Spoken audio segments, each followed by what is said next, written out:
l'opportunité de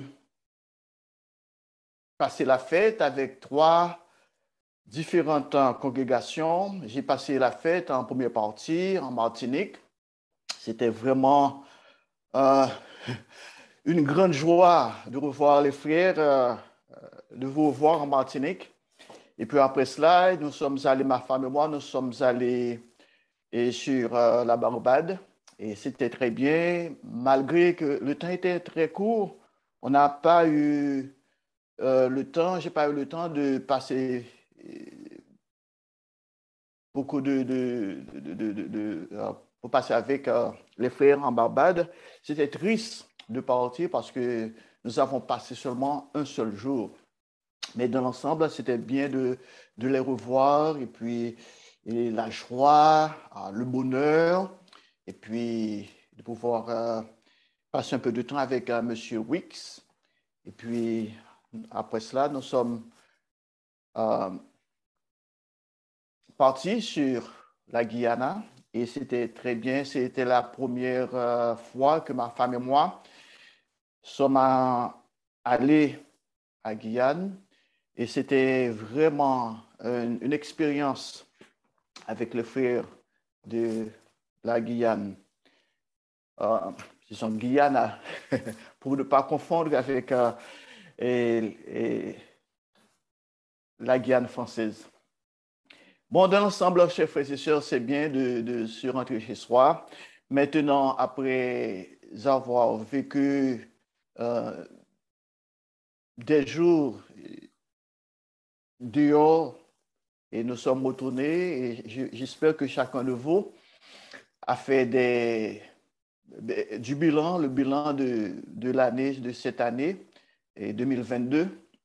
Et maintenant, vous avez fait des projections pour l'année à venir, en ce qui a trait à votre vie spirituelle et parfois même dans la vie physique. Il y a des gens qui prennent du temps pour planifier pour l'avenir, soit dans leurs finances et le travail, tout cela, et même dans la famille. On sait bien cela. Bon, ici en Floride, centrale, Floride centrale, comme on peut le dire, ici à Clermont, il fait beau temps. Il fait beau temps, on a du soleil. Et une fois fini ici, je dois partir sur Melbourne. Je vais visiter les frères de Melbourne et j'aurai le sermon là, à Melbourne. Mais dans l'ensemble, c'est très bien. Il fait beau temps et c'est un grand privilège de pouvoir célébrer à nouveau un sabbat hebdomadaire que Dieu a mis à notre disposition et il nous a demandé de mettre de côté euh, pour sanctifier et pour un but bien déterminé. Vous et moi, nous devons prendre du temps pour adorer Dieu. Nous devons prendre du temps pour apprendre de lui et aussi pour nous fraterniser les uns avec les autres. Même si je ne suis pas avec vous physiquement, mais je suis avec vous sur le petit écran et j'espère que là où vous êtes, vous pouvez vous fraterniser les uns avec les autres. Et par exemple, il y a des gens qui ne peuvent pas se déplacer. Et si vous avez cette opportunité, vous pouvez les visiter, allez visiter-les. S'il y a des gens que vous savez qui ont dans le besoin, peut-être de la nourriture, de quoi que ce soit, chers frères et sœurs, c'est notre devoir de pouvoir pour nos frères qui sont dans le besoin.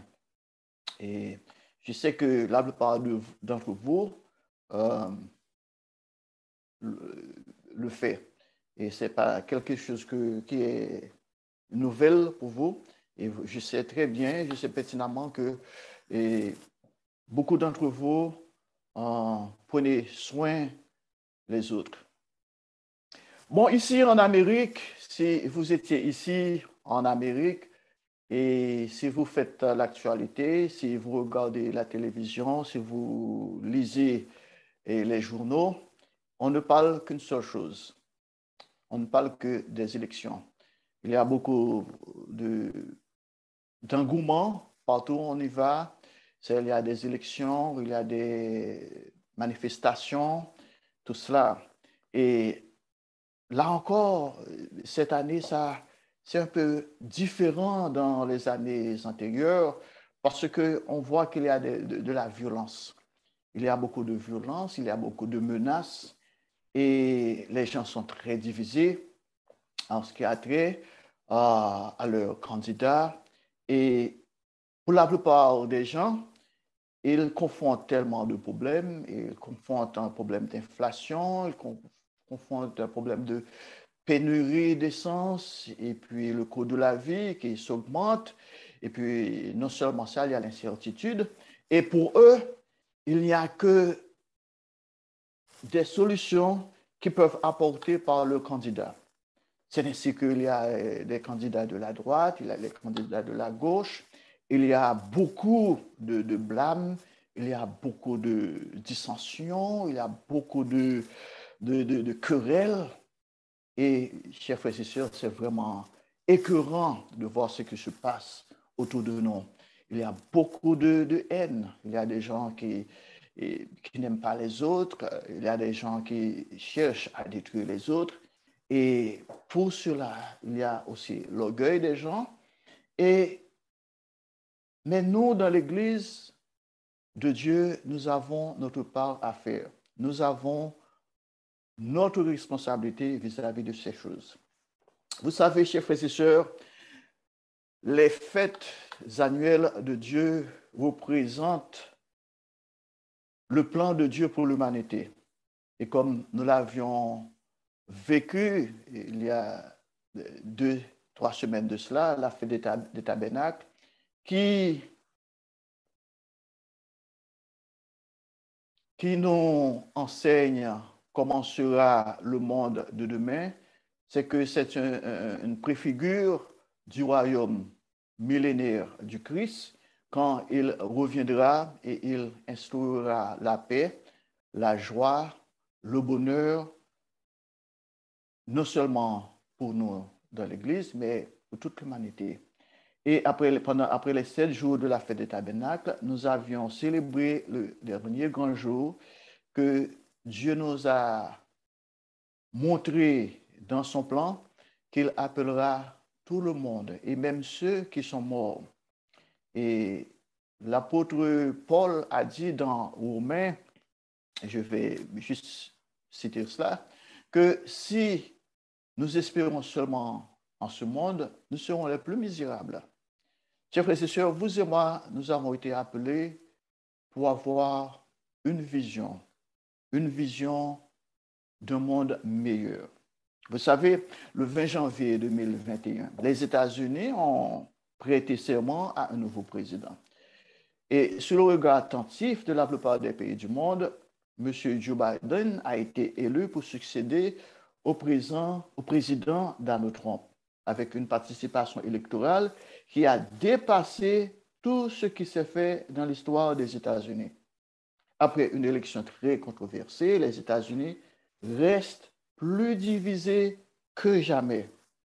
Les accusations et contre-accusations ayant dominé l'actualité des mois jusqu'à maintenant.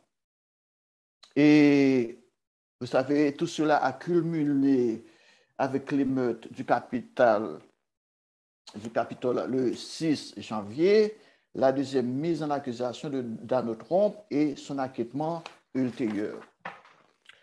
Et pour beaucoup de mes amis, ces derniers temps ont été des moments d'émotion extrême. Les conservateurs ont déploré l'élection de M. Biden, qui n'est rien d'autre que l'élection d'un socialiste, qui pourrait mettre fin aux principes démocratiques aux États-Unis. Et les libéraux, en revanche, sont ravis de leur victoire et ont presque attribué à M. Biden un rôle messianique, en attendant de lui et du vice-président Kamala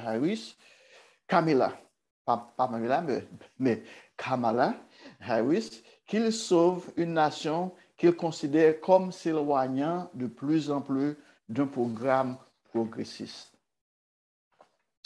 Cependant, comme la plupart des gens de l'Église, nous savons que les vrais chrétiens ne devraient pas se laisser influencer par ces émotions extrêmes qui touchent les amis et la famille, qui n'utilisent pas la Bible comme fondement de leur vie. Vous et moi, le Christ a dit que nous sommes dans le monde, mais nous ne sommes pas du monde. Et à plusieurs occasions, en maintes occasions, et même dans le livre de l'Apocalypse, le Christ a dit, sortez du milieu d'elle, mon peuple, en parlant de Babylone. Et il a ajouté, afin que vous ne participiez point à ses péchés. Et, chers frères et sœurs, nous devons savoir qui est Babylone. Nous devons savoir pourquoi Dieu nous a demandé de sortir. Nous devons sortir du monde. Nous devons savoir que, chers frères et sœurs, ce monde n'est pas notre monde. Et nous avons la Bible, c'est notre livre, c'est notre manuel qui nous enseigne comment vivre.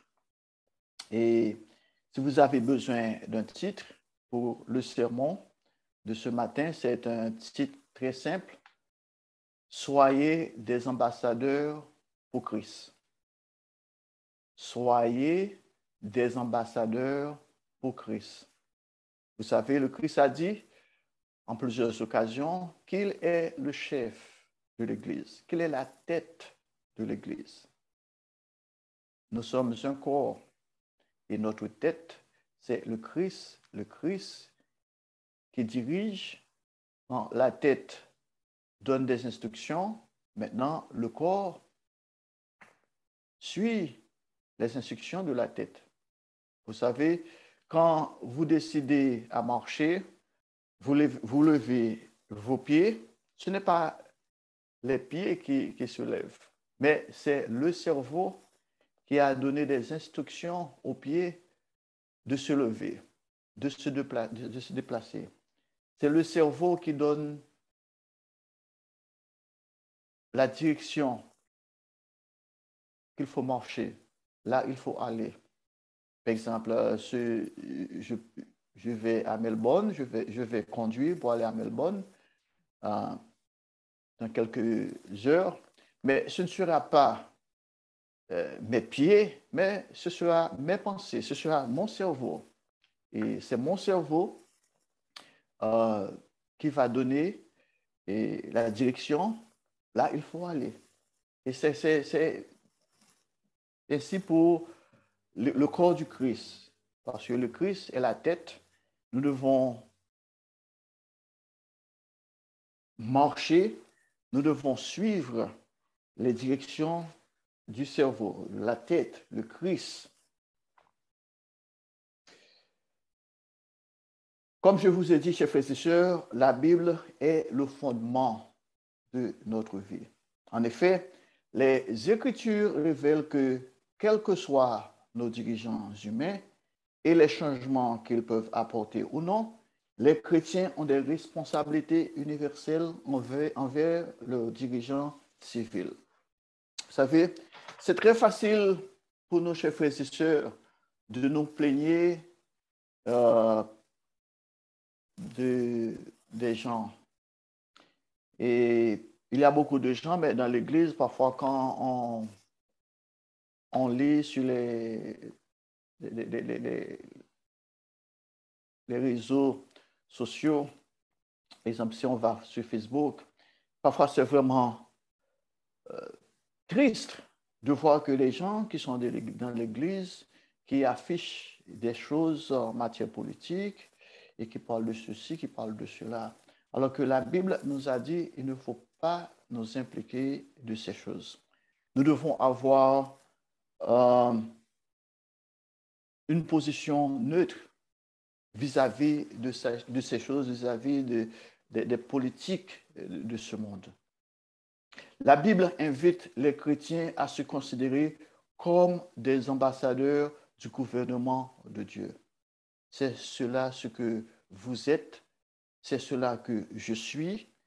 Dieu nous a demandé de sortir du monde, bien que nous soyons encore dans le monde. Vous savez, un ambassadeur, il vit dans le pays, là où il a été désigné. Il peut tout faire, mais cependant, il a ses limites. Il ne peut pas participer à certaines choses, il ne peut pas participer à des actions politiques du pays. Cela devrait contribuer à équilibrer nos interactions avec le gouvernement civil où nous résidons. Nous portons à 2 Corinthiens au chapitre 5, lisons le verset 20. 2 Corinthiens au chapitre 5, verset 20.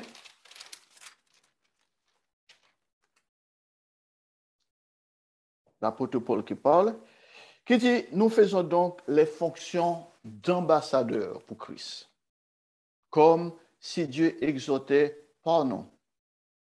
Nous vous en supplions au nom de Christ, soyez réconciliés avec Dieu. En tant qu'ambassadeurs, chers frères et sœurs, ambassadeurs pour Christ, nous représentons Christ. Si vous êtes ambassadeur de la France dans un pays quelconque, vous représentez le gouvernement français là où vous êtes. Ici, dans ce monde, en ce bas monde, nous représentons le gouvernement du Christ. Voilà la raison pour laquelle le Christ a dit que nous sommes le sel de la terre. Nous sommes la lumière du monde. En quelque part, le Christ a dit qu'il est le tronc de l'arbre et nous sommes les branches.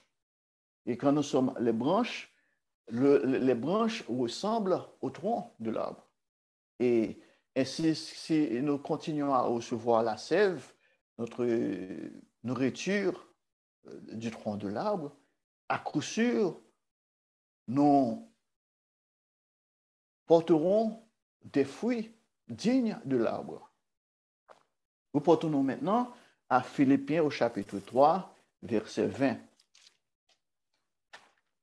Philippiens au chapitre 3, verset 20.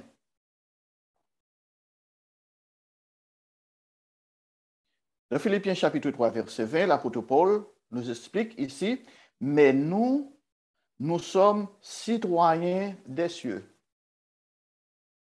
d'où nous attendons aussi comme sauveur le Seigneur Jésus-Christ, au verset 21, qui transformera le corps de notre humiliation en le rendant semblable au corps de sa gloire par le pouvoir qu'il a de s'ajetir toutes choses. Pendant la fête des tabernacles, je suis sûr que, chers frères et sœurs, vous avez fait de bonnes provisions en ce qui a trait à ces choses. Et nous savons que le Christ, à son retour, nous transformera. Il nous donnera un autre corps, un corps spirituel, un corps qui ne sera plus assujetti à la maladie, à la mort, et aussi nous aurons toute la connaissance dont nous avons besoin. À ce moment, nous sommes limités. À ce moment, parfois, nous pensons on peut penser qu'on a assez de connaissances dans les matières politiques. Il y a beaucoup de gens qui parlent des choses politiques. Il y a des gens qui parlent, ils s'expriment, ils ont leur opinion. Mais, chers frères et sœurs, quand vous regardez très près, ces gens-là sont des ignorants. Ils ne savent rien. Mais Dieu, notre Père, sait tout. Et nous devons nous rapprocher de lui, nous devons lui faire confiance. Et Dieu, dans sa parole, nous a fait des prophéties. Il nous dit ce qui vont arriver bientôt. Et nous commençons d'ores et déjà à voir la manifestation de certaines choses. Et l'apôtre Paul a dit que dans les derniers temps, il y aura des jours difficiles. Et on peut le voir. Et il y a beaucoup de problèmes. Et parfois, quand on regarde les nouvelles, on voit les gens qui se plaignent du coût de la vie. Et ici en Amérique, il y a beaucoup de crimes. Il y a l'incertitude. Il y a des gens qui ne savent euh, quoi faire. Ils ont beaucoup de questions. Mais vous et moi, chers frères et sœurs, nous avons les réponses, non parce que nous sommes plus intelligents qu'eux, non parce que euh, nous sommes des érudits en matière politique, mais parce que nous avons la Bible. Nous avons la Bible. Dieu ne nous a pas laissés ignorants en ce qui a trait à ce qui va se passer. Et quand nous lisons le livre de Daniel, qui est rempli de prophéties, Jérémie et Matthieu 24, l'Apocalypse et ce que nous appelons aussi les prophètes mineurs comme Amos, Haggai et Michée, la Bible est remplie de prophéties. Mais, chers frères et sœurs, nous devons faire attention à ne pas... Parfois, il y a des gens dans l'Église qui font des spéculations. Et pendant qu'ils font des spéculations, ils font des pronostics et ils utilisent la Bible pour appuyer leur opinion. Ils peuvent vous dire, ah bon, voilà ce qui va arriver.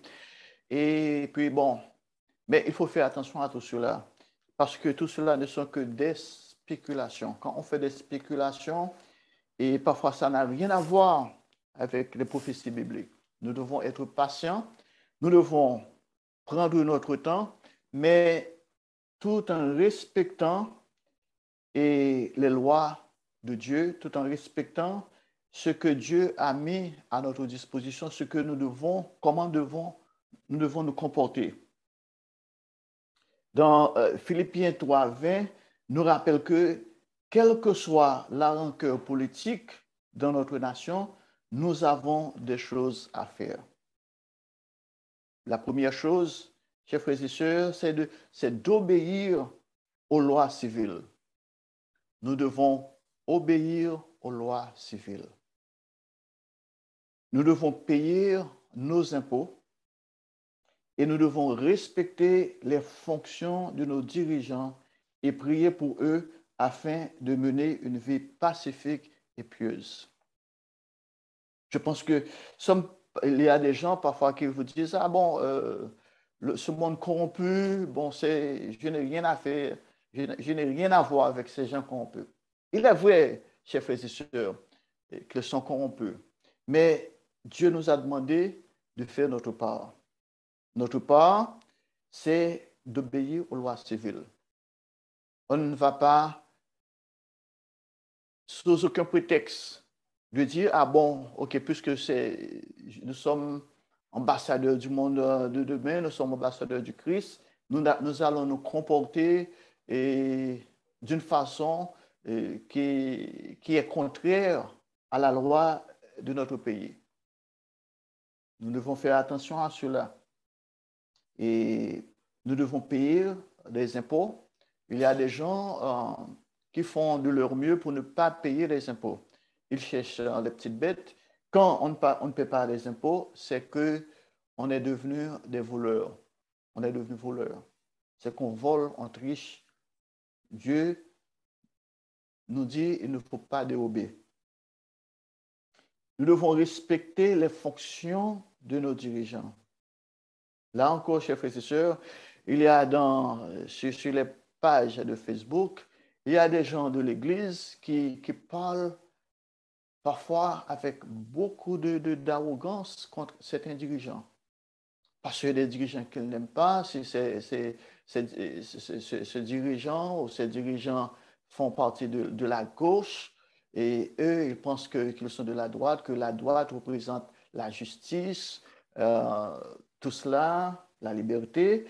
Chers frères et sœurs, nous devons faire attention nous devons faire attention à ces choses-là parce que notre adversaire, le diable, que la Bible nous dit qu'il ne dort pas et qui est toujours bien éveillé, il cherche à nous diviser. Et parfois, même dans l'Église, il y a des gens euh, qui s'expriment. Et là encore, on doit faire attention parce que quand on s'exprime d'une façon euh, qui n'est pas vraiment en accord avec la Bible, on peut faire du tort aux autres. Et la Bible nous dit, nous devons pratiquer la règle d'or, c'est d'aimer les autres comme nous-mêmes. Nous devons aimer notre prochain comme nous-mêmes. Et si nous savons que peut-être une conversation va faire du tort à notre frère, nous devons nous abstenir. La Bible nous donne beaucoup d'exemples de ne pas avoir des disputes, de ne pas nous baser sur des querelles, des généalogies, tout cela. Nous devons repousser, comme l'apôtre Paul a recommandé à Timothée, de repousser les conversations profanes. Et nous savons, il y a beaucoup, malheureusement, il y a des gens dans l'Église qui encore, parfois, ils pensent qu'ils ont la liberté et qu'ils peuvent s'exprimer. Mais surtout le sabbat, ce n'est pas un moment quand Dieu nous a demandé de mettre le septième jour à part pour un but bien déterminé. C'est de nous rassembler, c'est d'écouter un sermon, une sermonnette et de chanter des cantiques, et tout cela, et surtout de nous fraterniser les uns avec les autres. Le temps qu'on a pour se fraterniser, il faut avoir de l'amour.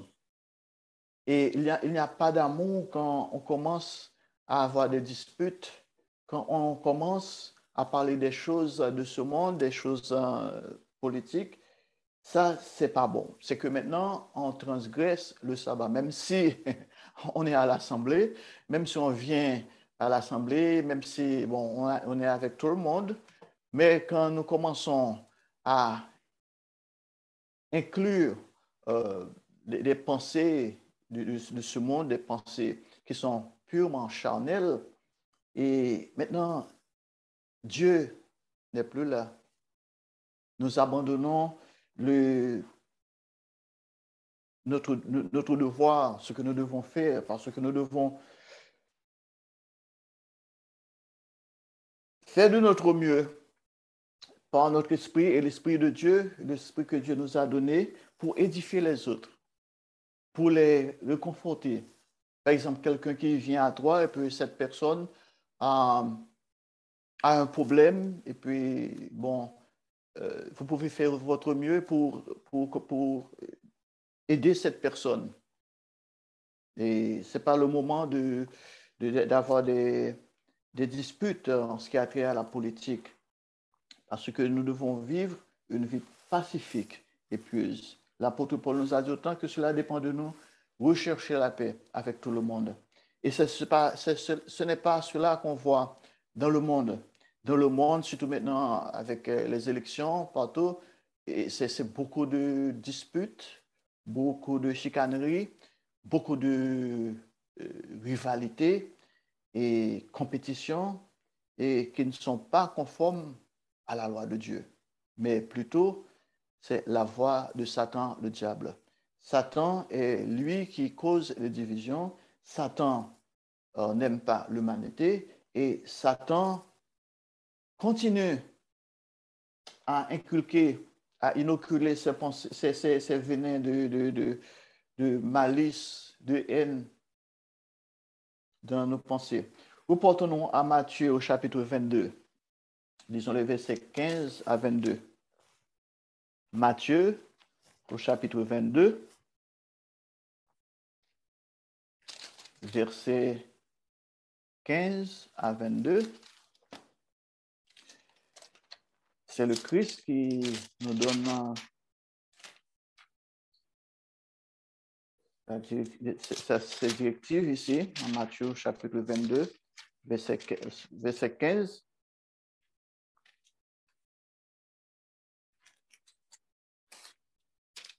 Alors, les pharisiens allèrent se consulter sur les moyens de surprendre Jésus par ses propres paroles.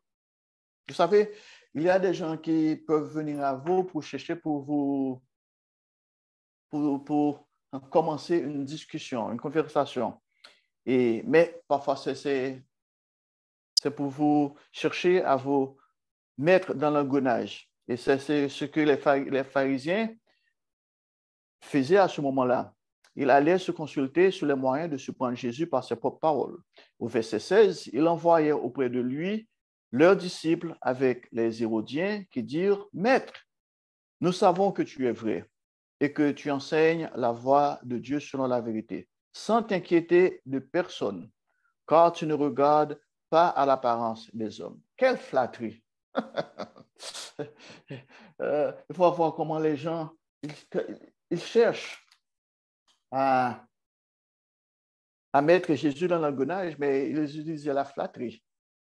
Non, des mots vraiment flattants.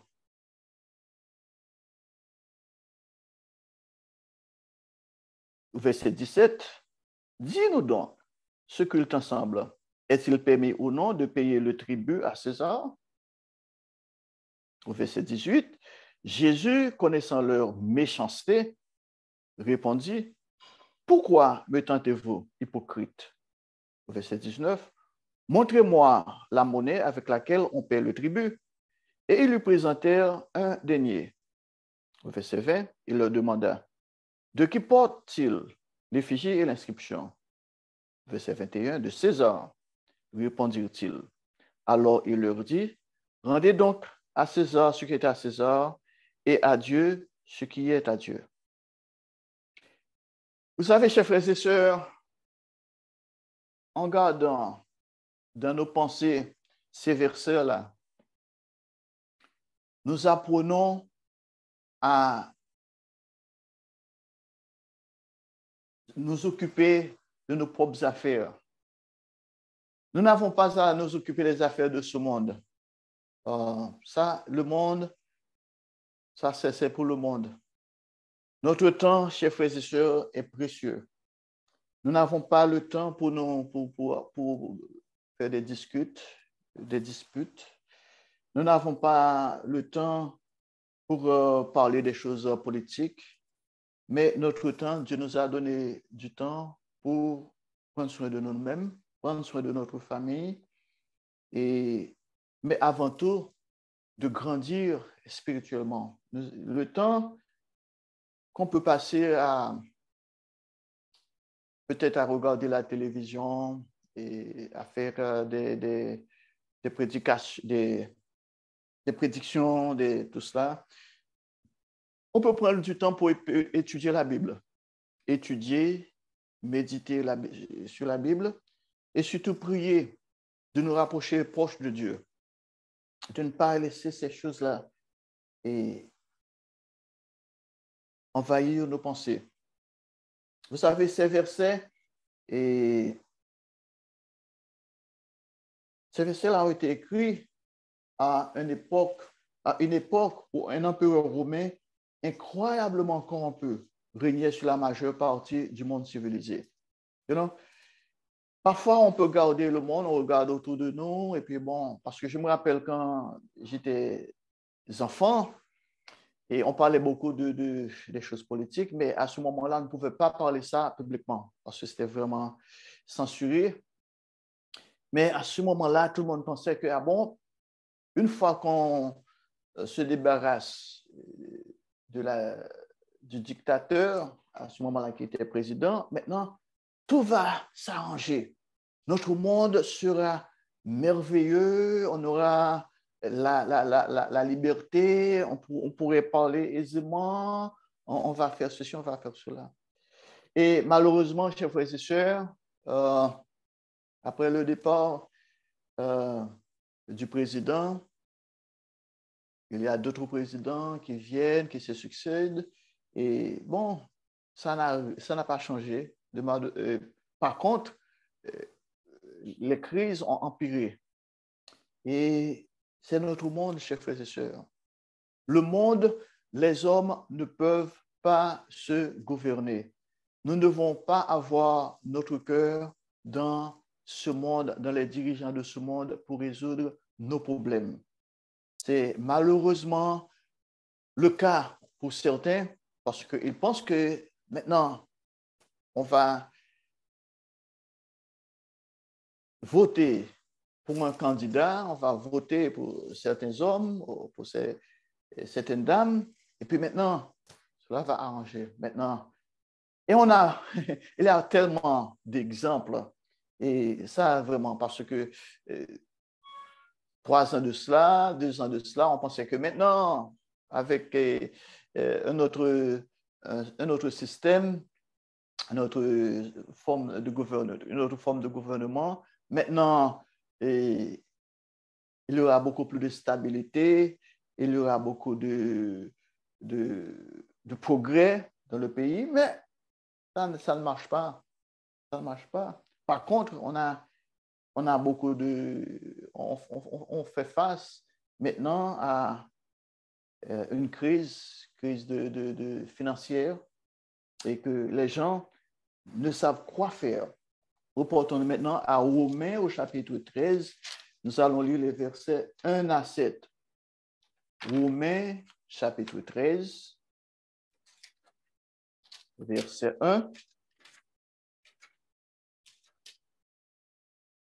Que toute personne soit soumise aux autorités supérieures, car il n'y a point d'autorité qui ne vienne de Dieu, et les autorités qui existent ont été instituées de Dieu. Vous savez,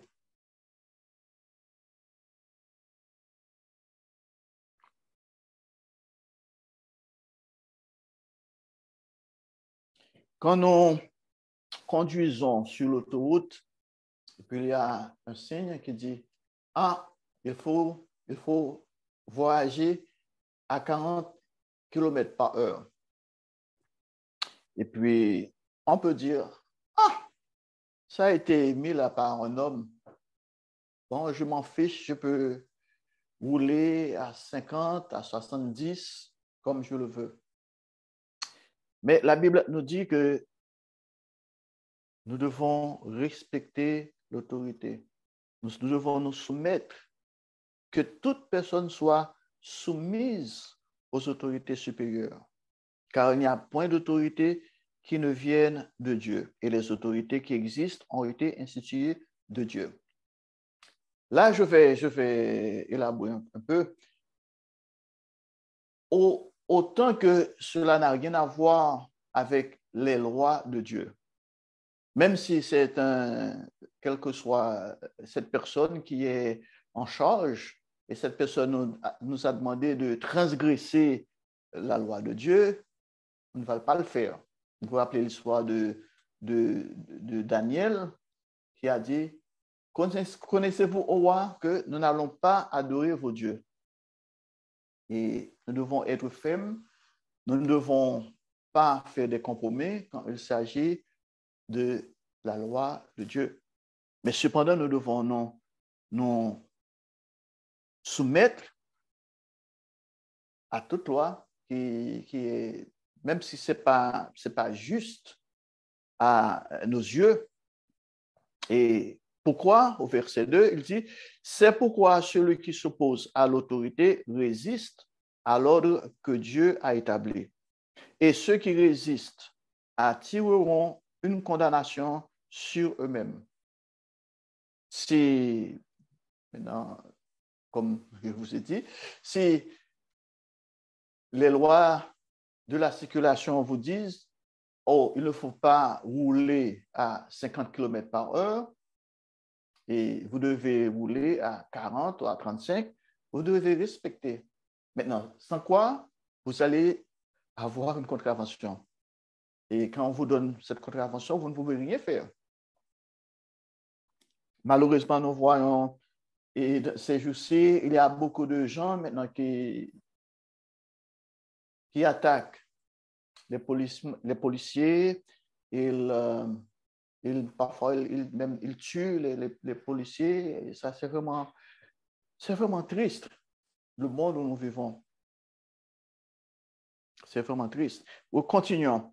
Et au verset 3, ce n'est pas pour une bonne action, c'est pour une mauvaise que les magistrats sont à redouter. Veux-tu ne pas craindre l'autorité? Fais le bien et tu auras son approbation. Le magistrat est serviteur de Dieu pour ton bien. Mais si tu fais le mal, crains, car ce n'est pas en vain qu'il porte l'épée, étant serviteur de Dieu pour exercer la vengeance et punir ceux qui font le mal. Verset 5, il est donc nécessaire d'être soumis non seulement par crainte de la punition, mais encore par motif de conscience.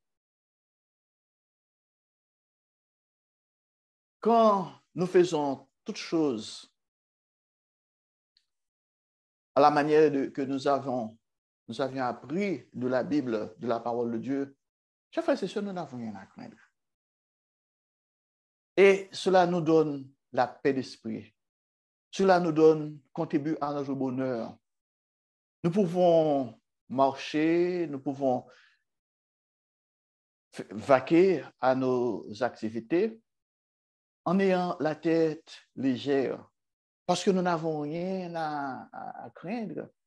Bien que il faut faire attention parce que le monde est un monde dangereux. Il y a des gens qui peuvent vous attaquer, même quand vous êtes des innocents. Mais ce n'est pas là le sujet de ma conversation. Le sujet de ma conversation, c'est que quand vous faites toutes choses et selon la droiture des choses, et par exemple, c'est comme encore l'exemple de l'autoroute, si vous conduisez à la limite de la vitesse, vous respectez la vitesse de la limite qu'on vous a donnée, bon, et vous avez tout, vous avez tout les régulations, vous suivez toutes les régulations de votre véhicule, vous n'avez rien à redouter. Quand vous voyez le flic du côté de la route, bon, je me rappelle, c'était 2 ans de cela, je revenais de Naples après avoir passé le jour des expiations avec les frères de Naples et j'étais de retour chez moi. Et puis il y avait un policier, un shérif, un député shérif, il me regardait. Bon, il était dans sa voiture, bon, peu m'importe. Et puis, j'ai regardé et sur mon petit écran, bon, tout était bien. Et puis, bon, c'était parce que il n'y avait pas d'empressement, et parce que je jeûnais à ce moment-là. Et puis, bon. Et puis, à peut-être, je dirais, à peut-être 5 kilomètres, il a mis son signal et puis son feu. Et puis, il m'a demandé de m'arrêter. Bon, il m'a demandé de voir mes papiers. Bon, j'avais le cœur vraiment calme parce que pour moi, je n'avais vraiment rien à craindre. Et puis, il a pris son temps et puis après cela, il a appelé un autre camarade, un autre policier était venu et puis bon, et je ne savais pas, mais à ce moment-là, je me posais des questions, pour savoir qu'est-ce qui se passe, pourquoi, mais je n'avais aucune peur.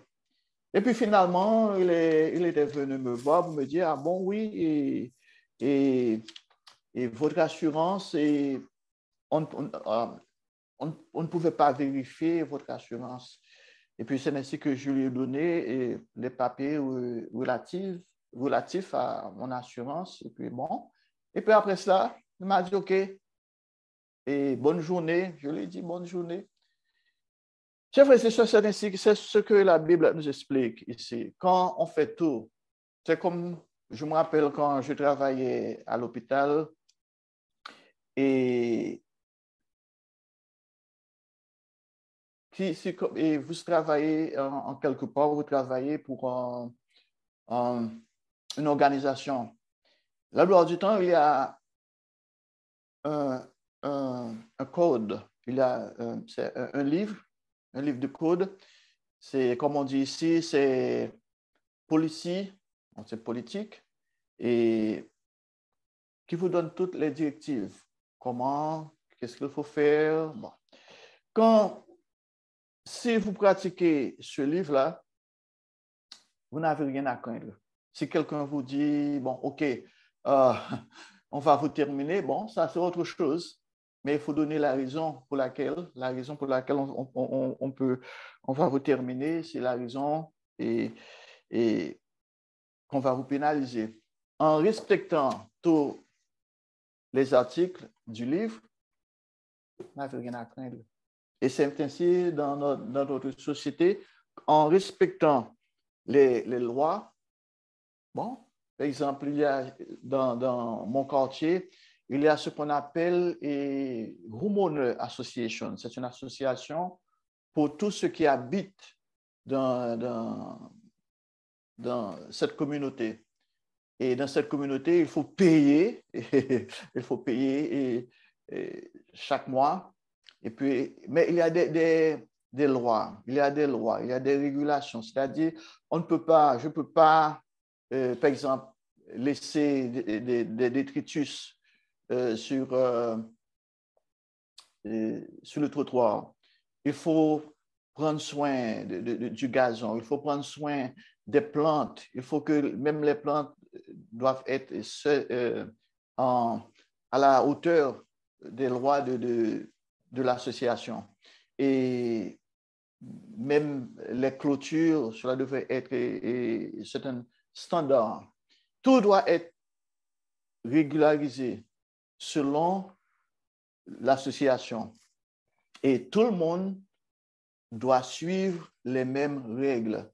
Tout le monde doit se conformer aux règles. Il n'y a pas une question de, ah bon, et c'est ma maison, je peux faire les choses à mon gré. Non. Et malheureusement, l'association a le pouvoir même de vous faire évacuer, de perdre votre maison. Si vous ne pratiquez pas les lois, si vous ne suivez pas les règles, on peut aller vous mener au tribunal, et cela est arrivé en plusieurs occasions. Et puis, la plupart du temps, les tribunaux vont être d'accord avec l'association. Et maintenant, je cherche le mot, mais on peut vous forcer à abandonner votre maison et même à vous débarrasser de la maison. Ça, c'est vraiment solide ici. Eh bien, c'est que, comme je vous ai dit, la Bible nous donne des principes. Et ici, nous voyons les principes bibliques. Il faut obéir aux lois, les lois civiles, les lois de notre pays, les lois de notre nation. Et bien que nous sommes des ambassadeurs, bien que nous ne sommes pas des citoyens de ce monde, parce que nous sommes des citoyens, concitoyens du ciel, mais nous devons respecter les lois du pays comme les ambassadeurs qui vivent dans un autre pays. Ils doivent respecter les règles et les lois de ce pays. Au verset 6, nous voyons, c'est aussi pour cela que vous payez les impôts. Ah, vous savez, nous payons les impôts afin qu'ils promulguent des lois, pas pour que nous puissions suivre les règles. Car les magistrats sont des ministres de Dieu entièrement appliqués à cette fonction. Vous savez, parfois, il y a des gens qui vous disent, ah bon, je n'aime pas ce monsieur, je n'aime pas cette dame. Et ils disent des choses.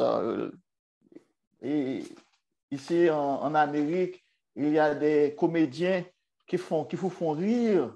Il y a beaucoup de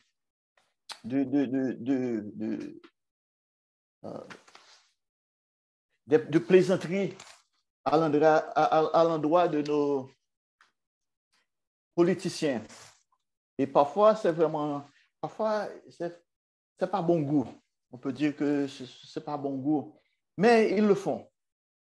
Mais la Bible nous dit que les magistrats sont des ministres de Dieu entièrement appliqués à cette fonction.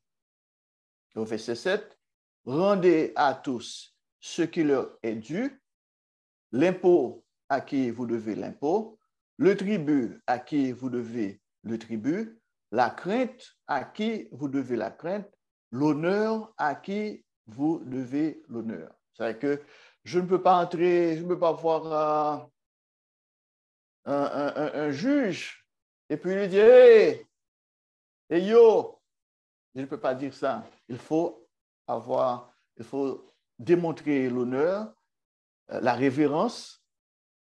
La Bible nous dit que l'impôt, à qui vous devez l'impôt, et que quand vient le moment, même si c'est dur, il faut payer l'impôt. Même si on n'a pas de l'argent, on ne peut pas dire, bon, je ne veux pas payer l'impôt. On paye l'impôt. Le tribut, à qui vous devez le tribut. La crainte, à qui vous devez la crainte.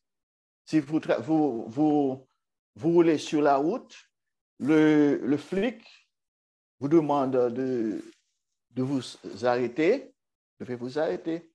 Le flic vous a demandé de présenter votre licence, votre carte d'immatriculation. Il faut le présenter. Si le flic vous a demandé de sortir de la voiture, il faut sortir de la voiture. Vous ne devez pas résister. Et parce que Dieu nous dit que il faut rendre la crainte à qui nous devons la crainte. L'honneur, à qui vous devez l'honneur. Reportons-nous maintenant à 1 Timothée au chapitre 2. Nous allons lire les versets 1 et 2. 1 Timothée au chapitre 2.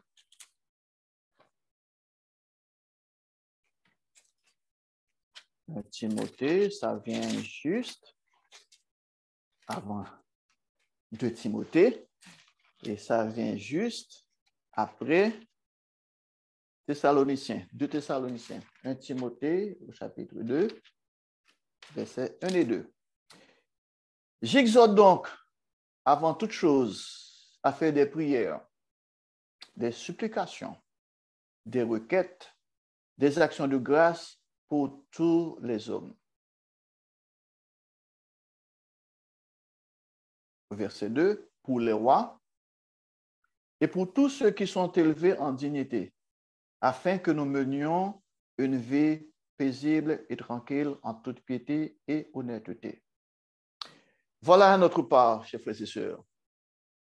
Nous devons être sur nos genoux pour faire des prières, des supplications, des requêtes, des actions de grâce pour tous les hommes, quelle que soit la partie, quelles que soient les idéologies, quelles que soient les philosophies, quelle que soit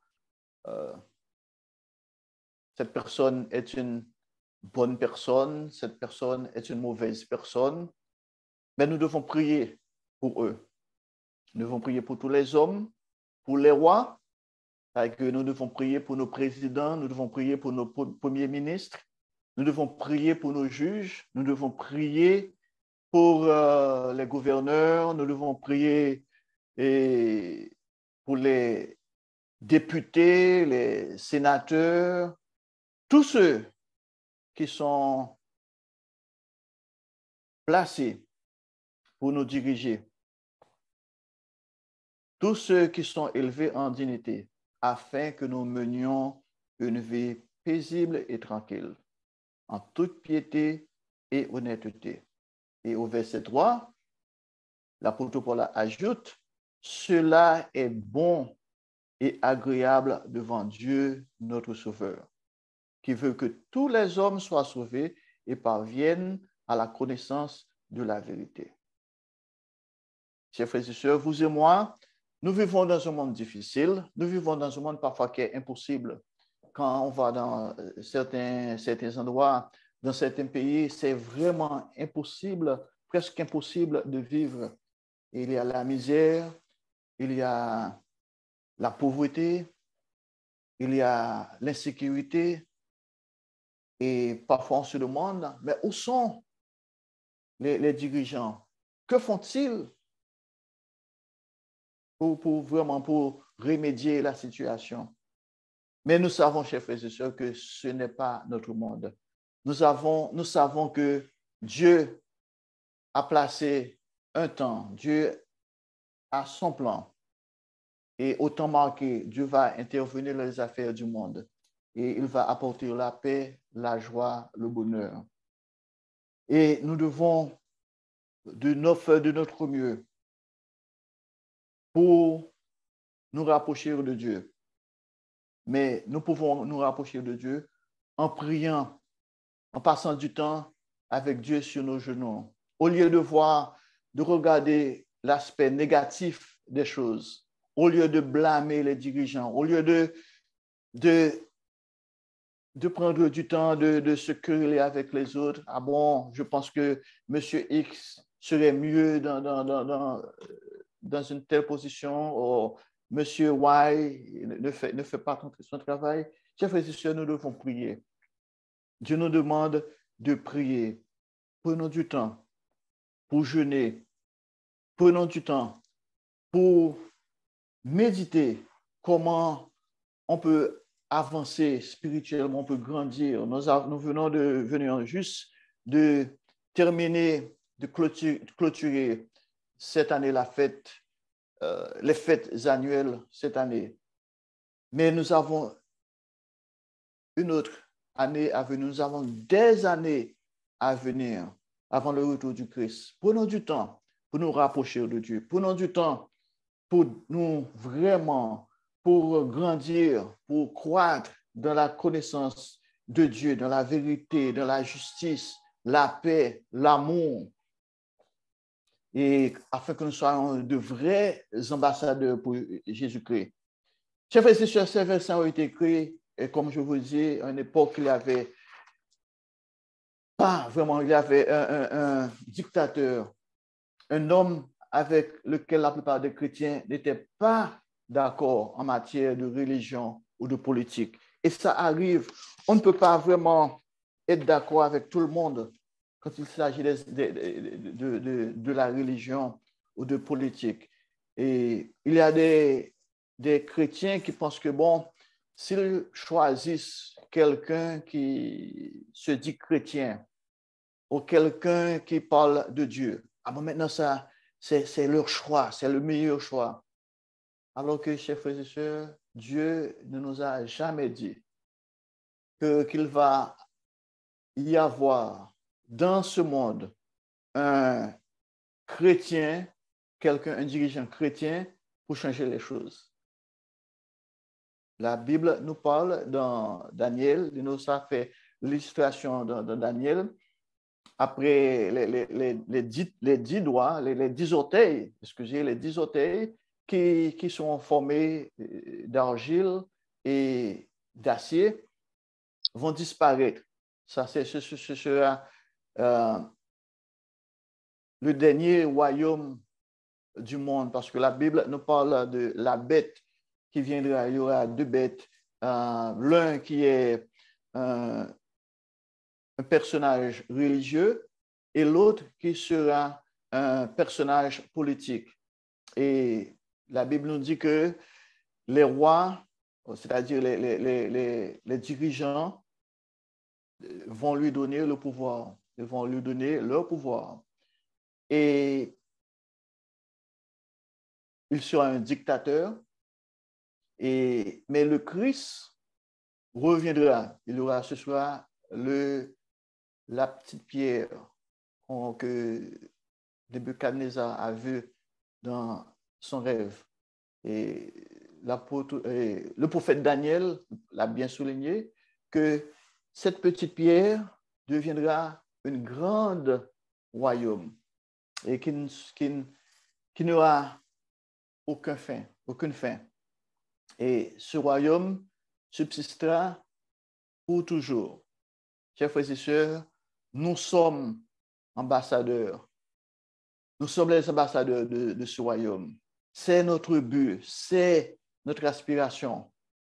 Voilà pourquoi, chers frères et sœurs, nous avions gardé ensemble la fête des tabernacles. Voilà pourquoi nous mettons notre confiance en Dieu. Nous savons que au moment opportun, Dieu va intervenir dans les affaires du monde. Nous savons, chers frères et sœurs, que ces versets sont encore difficiles à suivre aujourd'hui. Il y a beaucoup de choses que le gouvernement français, le gouvernement des États-Unis et partout feront presque certainement à l'avenir et qui ne devraient pas plaire aux vrais chrétiens. Nous le savons. Parfois, les gens pensent que ils parlent ici en Amérique des démocrates, ils parlent des républicains. Ils pensent que, bon, oui, si les républicains sont au pouvoir, ce serait mieux, ils auront la liberté, ils auront beaucoup plus d'argent, alors que les démocrates pensent, ah bon, si les démocrates sont au pouvoir, maintenant nous aurons beaucoup plus de justice, nous aurons vraiment de l'argent, du travail, tout cela.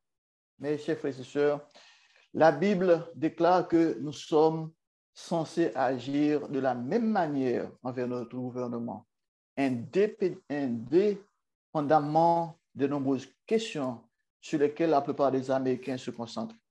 La Bible dit qu'il faut prier pour nos dirigeants, quel que soit leur parti ou leur politique. C'est votre devoir, c'est mon devoir. Nous devons prier pour eux, nous devons les aimer de tout notre cœur. La Bible dit de montrer du respect à nos dirigeants, indépendamment de ce qu'ils publient sur Twitter. La Bible dit de payer des impôts, que ces impôts servent à financer un mur, des soins de santé universels, des expéditions militaires ou une foule d'autres politiques gouvernementales avec lesquelles nous pouvons être d'accord ou non. Non, ce n'est pas notre devoir, chers frères et sœurs. Ce n'est pas à nous de dire, ah bon, voilà comment il faut dépenser l'argent.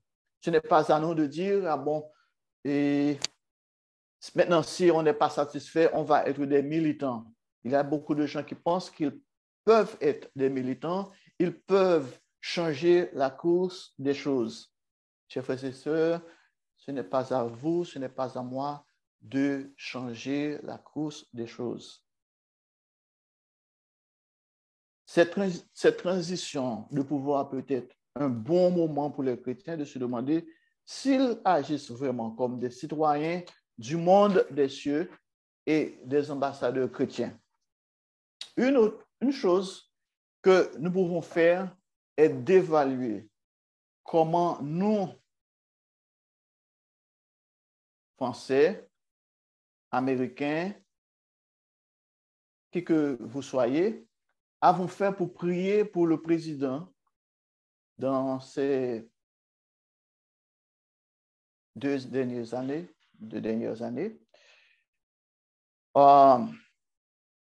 Ou le président avant.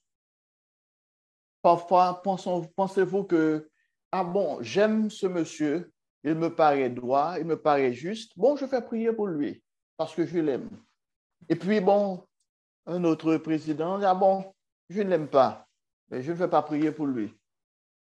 Et cette question pourrait nous aider à identifier un problème plus important que nous devons aborder dans nos vies.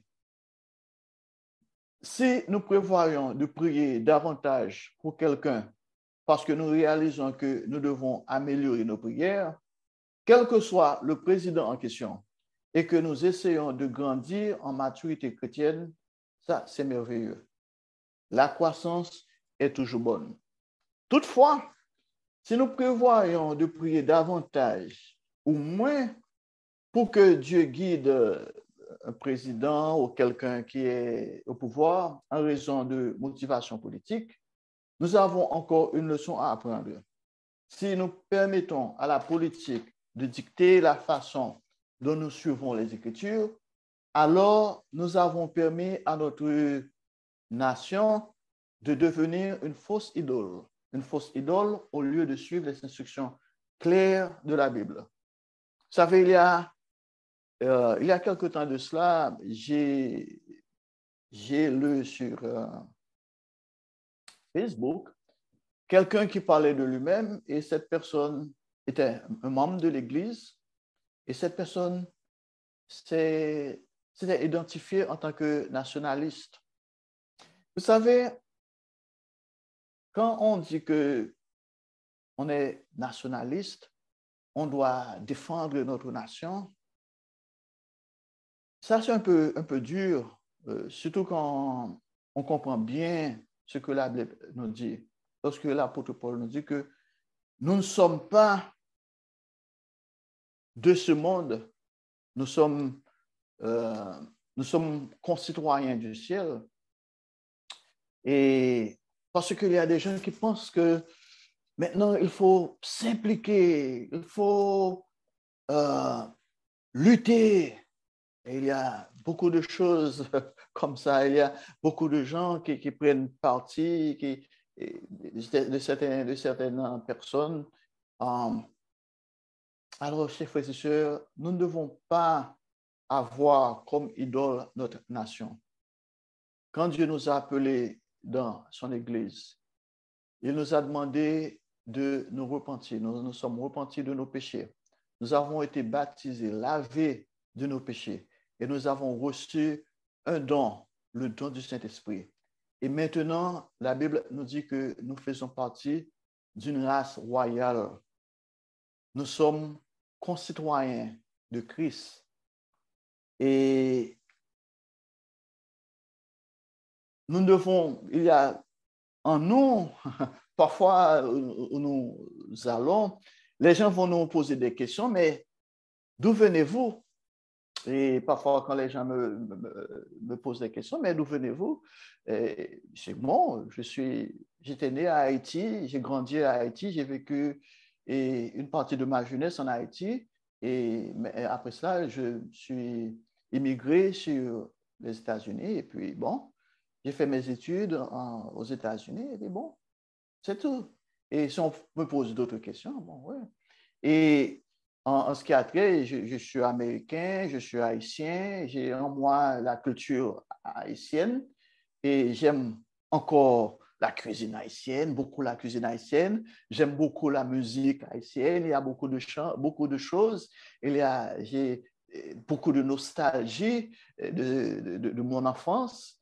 Et c'est bien cela. Et je suis toujours content quand je voyage sur Haïti de revoir les montagnes, les prés, tout cela. Et partout où je vais, j'aime la nature et j'aime le paysage, tout cela. Et c'est de même ici en Amérique, j'aime beaucoup l'Amérique. Et il y a beaucoup de choses ici. J'aime mes voisins, j'aime voyager. Non, c'est tout, c'est bien. Mais je dois apprendre, faire attention de ne pas adorer le système.